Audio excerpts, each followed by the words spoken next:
El lliurament dels Premis Tirant Especial ha suposat el tret d'eixida de l'11a edició del Festival Internacional Premis Tirant.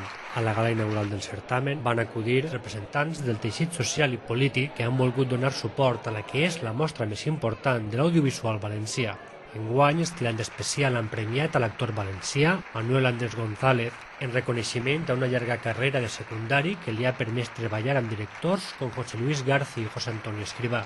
També s'ha guardonat el documental Héroes no hacen falta alas para volar d'Àngel Loza, un treball que mostra l'afany de superació de Pascal Kleiman, l'únic DJ del món que punxa discos amb els peus. La nit es va tancar amb l'entrega dels tirants escolars al Col·legi Públic Cristòfol Colom de Benetússer, al Centre d'Estudis Audiovisuals Llibertat de Vinaròs i l'Institut Blasco Ibáñez de Cullera. El que també manté la seva mirada és el cicle de cinema social i polític que paral·lelament al festival organitza la Fundació Societat i Progrés. Una cita que arriba a la 5a edició i que mostrarà 33 audiovisuals amb una clara vocació de denúncia. Una aposta a la que donen suport FEIS Comissions Obreres, UGT, Campus Jove, la Casa d'Amèrica, la Intersindical Valenciana i Xarop, que acolliran a les seues seus les projeccions d'estos treballs. Hi ha una collita d'una mirada crítica al voltant de la societat del nostre entorn, incloent l'entorn actual, el futur, incloent aspectes tan interessants com és la pròpia memòria històrica.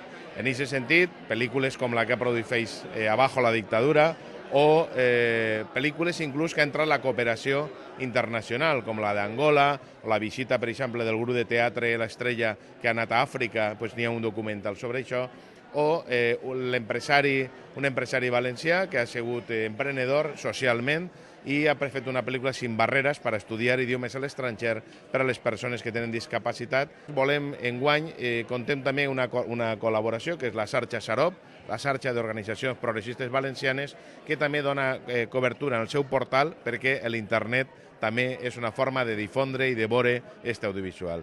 L'entrega dels guardons als treballs premiats se celebrarà el pròxim 7 de març. Fins a aquest dia, 240 projeccions ompliran les seus d'una cita que, tot i les dificultats i el poc suport institucional, continua creixent. Els Premis Tirant, des del principi, des de la primera edició, el nostre objectiu és catalogar, mostrar, ensenyar l'audiovisual valencià, i aquest és l'objectiu que fa que tota la resta de cicles paral·lels, activitats, fructifiquen.